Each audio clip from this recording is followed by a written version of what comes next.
Радио клубот Никола Тесла од Кочани има богата историја. Во него членуваат бројни генерации млади и повозрасни кочанчани, кои тајните на радиоаматерскиот позив ги учеа низ курсеви, обуки, надпревари.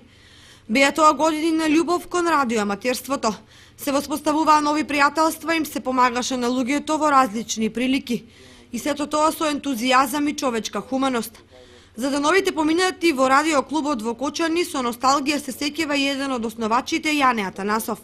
Во Кочани, за жал, последниве години замира она колективно дружење радиоклубот како место кај што се собиравме ние радиоаматерите, не постои од поодамно. Просториите се дадени за друга намена, опремата е нешто уништена од гром, еден дел разнесена, значи украдена, еден дел веќе стара нефункционална, така што просторот што беше радиоклубот и она што беше активност како радиоматери од радиоклубот не постои повеќе.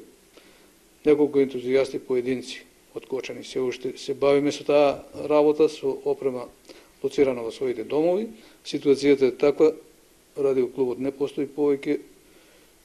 Не постои никој поголем интерес помеѓу младите, а ние што сме постарите, тие што, како што реков, што се уште не занима тоа, го практикуваме од дома. Инаку меѓу младите сега, поради интернетот и поради компјутери, се помалку има интерес за ова наше хоби. Денес радиоаматерите контактираат меѓу себе од сите страни на светот. За ваквата комуникација Атанасов истакнува. Инаку на светско ниво радиоаматерството постои, напредува, се осовременува со техника, со уреди, со антени, со начини на работа. Еве моментално во светски размери, во организација на неколку врвни светски радиоаматери се одржува една експедиција на островот на Васа во Средна Америка, кај што тоа е мал ненаселен остров, од кај што немало активност радиоаматерска од поодамно, веќе 2 децении скоро.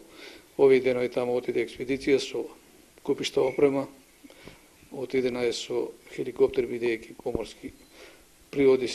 поморските пригоди не се баш погодни за качување на островот.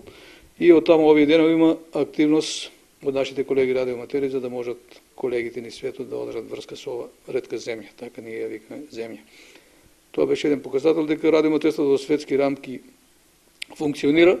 Имавме активности и во живо пред 2 месеца, некаде пред Нова година се видовме кај Штип на еден собир. Имаме активности на радиобрановите. Средбата на радиоаматерите во Македонија, која ќе се одржи наскоро, се очекува со големо нетрпение, затоа што радиоаматерите кои меѓу себе комуницираат, ќе се сретнат, запознаат и другаруваат.